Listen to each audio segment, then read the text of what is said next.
어제 내란 우두머리 윤석열 씨는 4차 담화문을 발표했습니다. 말하기 좋아한다던데 본인의 입으로 내란 자백을 하는 모습을 전 국민이 지켜봤습니다. 과대망상과 부정선거라는 주제에 대한 확증 편향에 매몰된 미치광이가 군 통수권을 쥐고 있다 보니 이런 일이 벌어졌구나 전 국민이 알게 되었습니다. 내란의 우두머리가 그 권력을 잡고 있는 한 내란은 끝나지 않았습니다. 지금도 현재 진행 중입니다.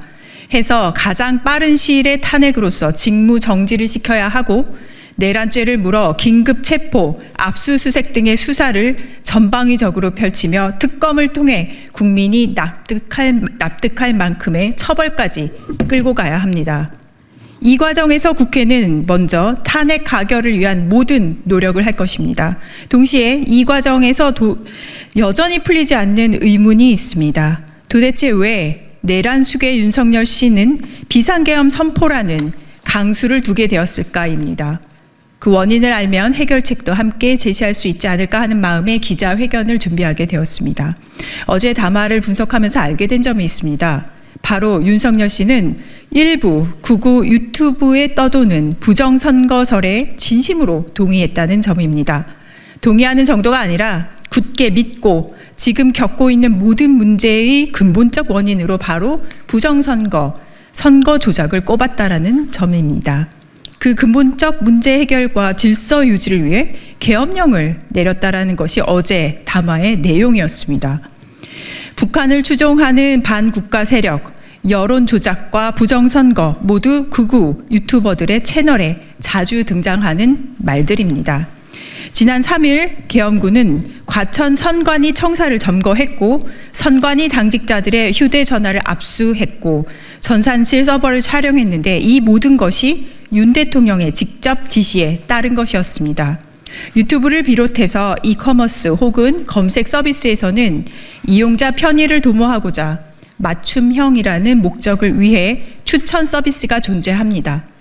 추천 서비스를 위한 알고리즘은 매우 다양하게 사용되어지고 알고리즘 자체는 사실은 그렇게 가치 중립적으로 발달해 왔습니다. 하지만 이번에 큰 유혈 사태까지 날 수 있었던 한나라의 민주주의를 파괴할 수도 있었던 내란죄, 그리고 그 내란죄의 우두머리가 하필이면 국가 권력 서열 1위인 대통령, 그 대통령이 알고리즘에 의해 확증 편향, 편집증, 과대망상 상태에 빠진 상황이 된다면 내란죄에 대한 법적 책임을 윤석열 씨에게 물음과 동시에 저는 기술의 발전과 사회적 책무에 대해서도 질문을 하게 되었습니다. 디지털 리터러시가 너무나도 떨어지는 사람이 특정 이념에 세뇌된 채 대통령으로 앉아있는 것부터가 문제였고 동시에 국내외 빅테크 기업들은 이 일을 만명교사 삼아서 소셜 임팩트, 즉 사회적 책무에 대한 우선순위를 높여야 할 때입니다. 기술의 결과물에 대한 사회적 책무는 사실은 다시 기술로서 풀 수 있습니다. 사용자에게 더 많은 컨트롤을 줄 수 있어야 하고 사용자가 어느 정도 수준의 확증 편향으로 들어갔는지 경고를 줄 수도 있습니다.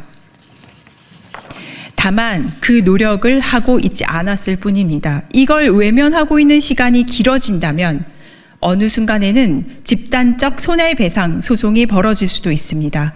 플랫폼이 초래할 수 있는 부작용을 인정하고 사회적 영향력이 더 커진 만큼 더 큰 책임감을 가지고 사회적 논의에 적극 참여하길 바랍니다. 그리고 윤석열 씨는 지금부터 잘 들어주셨으면 좋겠습니다.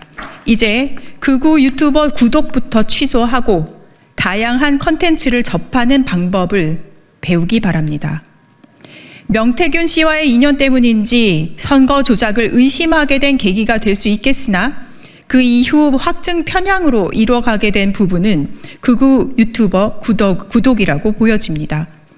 그리고 배우자 김건희 씨는 그렇게 좋아하는 마음 건강, 디지털 치료제, 예산 깎였다고 화내지 말고 바로 옆에 있는 윤석열 씨에게 임상 실험부터 해보기를 바랍니다. 국가 원수의 권한을 들고 있는 사람에게 유튜브 사용법 이런 걸 가르쳐줘야 한다는 게 황당할 뿐입니다만 모르면 배워야죠. 그리고 국회는 이 사람이 현재 부정선거라는 확증 편향의 세계에 갇힌 너무나도 위험한 상태여서 탄핵으로서 직무정지부터 시키겠습니다.